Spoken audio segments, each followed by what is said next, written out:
Hey guys, my name is Anna here, and today we will be talking about what it means to reparent ourselves, or rather, give those under-nurtured parts of us a bit of parenting, and a bit of care, and a bit of love.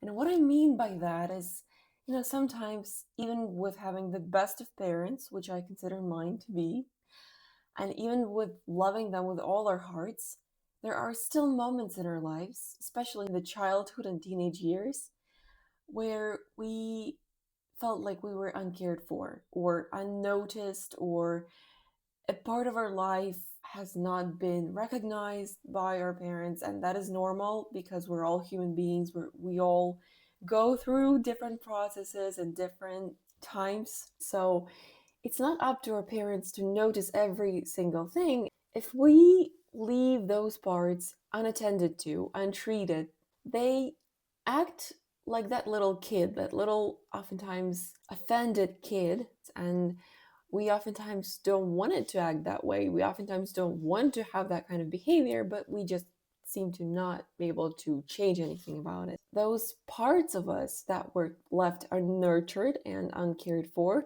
they don't just disappear, they live on. And they show up in our lives very unexpectedly, and in those moments that oftentimes matter to us most. So, whether it is in our relationship with our partner, or our friendship, or maybe our work or career choice, and it goes on and on and on. I have this journal slash book that I started on my laptop, Nurturing Yourself into a Grown Up.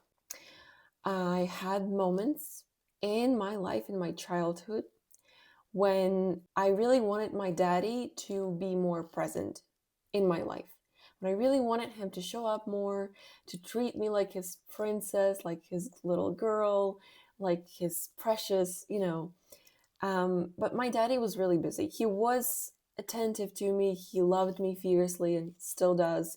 But again, he was not able to always be there, always notice everything. And so that needy part of me shows up when I communicate with men, with people who I could potentially date, right?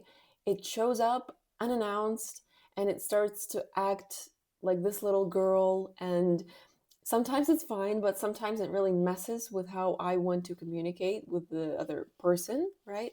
And so what do? I create this dialogue where I describe the situation, describe how I feel, and then I have this always like imagined scenario in my head, like how I would want my daddy to react, what I would want for him to do, right? And I also write it down, whether it is him saying it to me, those phrases, and showing up, or just create the scenario where he showed up and did this and that, and how it all went on. And I always finish the scenario somehow. So I essentially give myself the full scenario of what I would want to happen. Or another case, so I had to move abroad alone when I was 17 for the first time, and now I'm abroad as well. I'm in Germany. I am a Ukrainian refugee, and there are tons of things that I need to figure out. There are tons of things that I need to really solve for myself. And I feel like oftentimes I cannot be the person who does all of that alone. I cannot handle it really. I feel like I need someone to take action for me, to help me figure it out.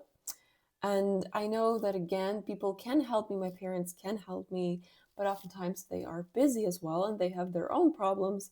So, what do? I describe how I feel again. This little part of me, imagine that I'm little, and in that moment, I do feel little, I do feel vulnerable. I say what I would like to say to my parents, and I ask them for advice, right? And then I tap into my inner parents, my inner mom and dad, and I give myself that advice.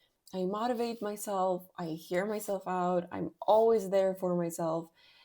And that makes me feel so treasured and so complete, like I've never felt before. I see the way I respond as a parent, right, to my little one, and I'm amazed because I'm shocked I have this grown up part of me, this very mature, very calm and nurturing and caring part of me that is so patient, that is so loving. And this is amazing. This is the most amazing feeling, to give myself exactly what I want and not needing that from other people. Because again, it's great. I'm not saying that you have to do everything alone. No, but sometimes you are thrown into that kind of scenario where you kind of, you are alone, and you can ask for help. You can, but it does not mean that other people will be able to show up as much as you need them to, especially when you grow up, with your parents. They don't always have the energy. They don't always have the answer. They don't always have the right advice for you, because we're all living different lives. And sometimes what you're going through is not the same experience that they have ever gone through. So it's not very easy for them to understand you. And so this is essentially how it looks. Gonna scroll down. So it's all in a form of a dialogue. Sometimes I have just the descriptions. So that is the practice I would advise for you to integrate in your life, whether it is that you are also alone oftentimes and I feel like you don't have any immediate support, right? That is something you can do. It will be really helpful. Or you have those moments from your childhood that you would really like to change, that you're really uncomfortable with. And so imagine the scenario that you would like to have. Imagine the responses that you would like to get, the support, the actions. Imagine all that and describe it and give it to yourself and communicate with that parent of yours, because our parent and our child, they all live inside of us as well. Because you see, my parents, when I was little, and my parents now, they're two different people. But that part of me is still left offended sometimes, or angry or upset over something, right? And so it is our job now to come back to that part and talk to it and give it what it wants and ask why it wants it. And maybe this can really change not only your perspective, but also the way you make decisions in life and what you prioritize and what you choose and who you choose. And yeah, well, I can talk a lot about this topic, and I think maybe it's not guaranteed, but maybe once I finish a version of this book, or maybe it will remain a journal. I don't know. Maybe I will even publish it one day, and you'll see how it goes. But yes, I definitely think it is something that you should practice.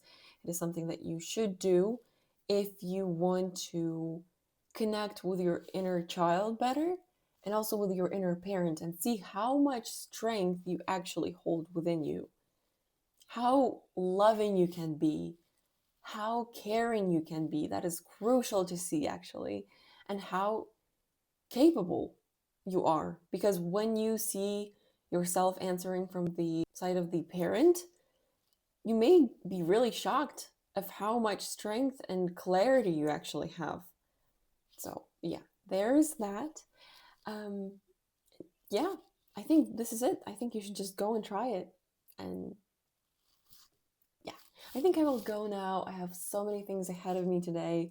But thank you so much for being with me here. And I will see you guys all really, really soon. Bye, loves.